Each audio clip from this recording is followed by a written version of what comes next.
দেৰগাঁৱৰ ফুকন নগৰত চাঞ্চল্যকৰ ঘটনা।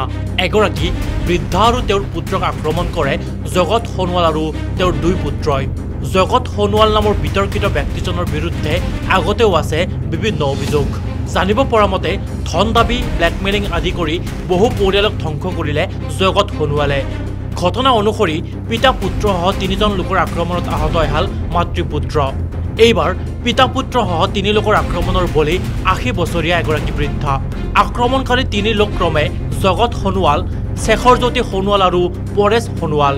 জানিব পৰা মতে প্ৰথম অৱস্থাত ব্যৱসায়িক প্ৰতিষ্ঠানৰ ভাড়াক কেন্দ্ৰ কৰি তৰ্কযুদ্ধত লিপ্ত হৈছিল দুই পক্ষ আৰু তাৰ পাছতেই মিনু ফুকন নামৰ বৃদ্ধাগৰাকী আৰু তেওঁৰ পুত্ৰ প্ৰাণজ্যোতি ফুকনক আক্ৰমণ কৰে পিতা পুত্ৰই। আক্ৰমণৰ ফলত গুৰুতৰভাৱে আহত হয় বৃদ্ধাগৰাকী আৰু ইয়াৰ পিছতে ততাতৈয়াকৈ চিকিৎসালয়ত ভৰ্তি কৰা হয় আহত মিনু ফুকনক। ঘটনা সংঘটিত হোৱাৰ কিছু সময় পিছতে ঘটনাস্থলীত উপস্থিত হৈ আৰক্ষীয়ে নিয়ন্ত্ৰণ কৰে সমগ্ৰ পৰিস্থিতি আৰু তাৰ পাছতে প্ৰাণজ্যোতি ফুকনৰ এজাহাৰৰ ভিত্তিত গ্ৰেপ্তাৰ কৰা হয় জগত সোণোৱালক। কিন্তু এতিয়াও পলাতক অৱস্থাত আছে জগত সোণোৱালৰ দুই পুত্ৰ শেখৰজ্যোতি সোণোৱাল আৰু পৰেশ সোণোৱাল। সমগ্ৰ ঘটনাক কেন্দ্ৰ কৰি দেৰগাঁৱত সৃষ্টি হৈছে তীব্ৰ প্ৰতিক্ৰিয়াৰ। সোমাই আহি দুৱাৰ খুলিবলৈ পেলাই মই খুলি দিলোঁ, আহি বহিব দিলোঁ। তাৰপৰা মোক কৈছে ইয়াৰ বৰ টেম্পাৰ কথা, ইয়াক মই ৰেম্প উঠাই দিম। মই বোলো উঠালে উঠোঁ আৰু উপায় নাই নহয়।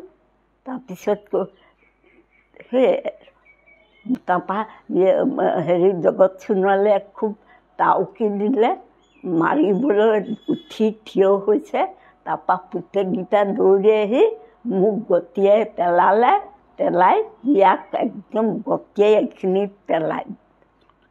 মানে কেনেকুৱা শব্দ, মই কিমান চিঞৰি কান্দিছোঁ, মানে মূৰতি দুখ পালে বুলি।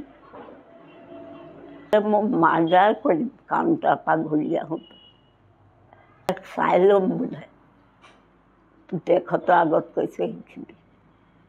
একদম লুটি খাই এইখিনিত হৈ পৰি মূৰতো দুখ পালোঁ, পেচাব হৈ গ'ল, ভৰিত দুখ পালোঁ, এই হাতত উখহি আছে।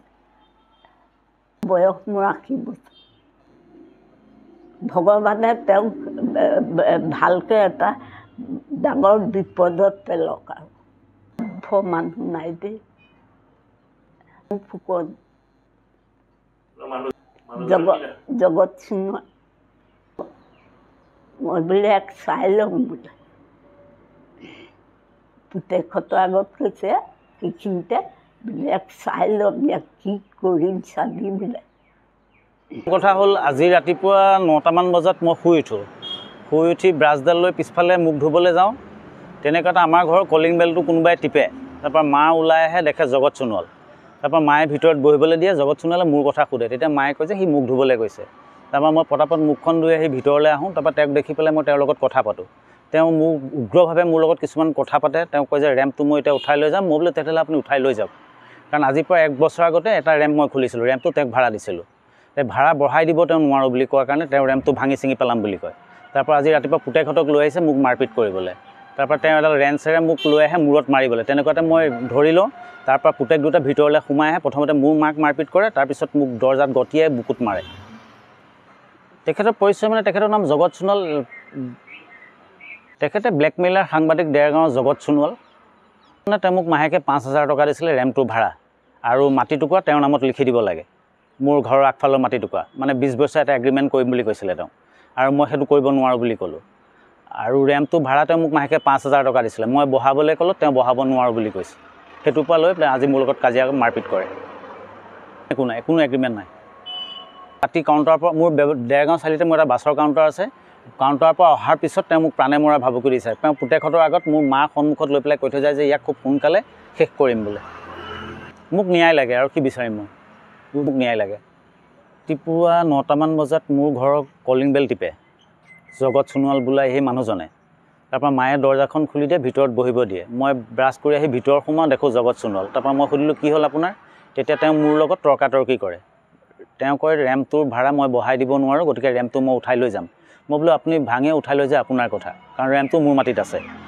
তাৰ সেই হিচাপত তেওঁ মোৰ লগত তৰ্কাতৰ্কি কৰি থাকোঁতেই তেওঁ এবাৰ হাতত এডাল স্ক্ৰু ড্ৰাইভাৰ এডাল দীঘলীয়া লৈ আহিছে মোক মাৰিবলৈ লৈছিলে মাৰিব লওঁতে মই ধৰিলোঁ তেতিয়া পুতেকসকল সোমাই আহে তেওঁ দুইজন পুতেকে সোমাই আহি পেলাই আপোনাৰ প্ৰথমতে মোৰ মাক গতিয়াই মা সৰি পৰে কাপোৰে কানি পেচাব কৰে তাৰপিছত মোক পুতেক দুজনে ধৰি মাৰপিট কৰে দেৰগাঁৱৰ পৰা Hemanta Bora news desk report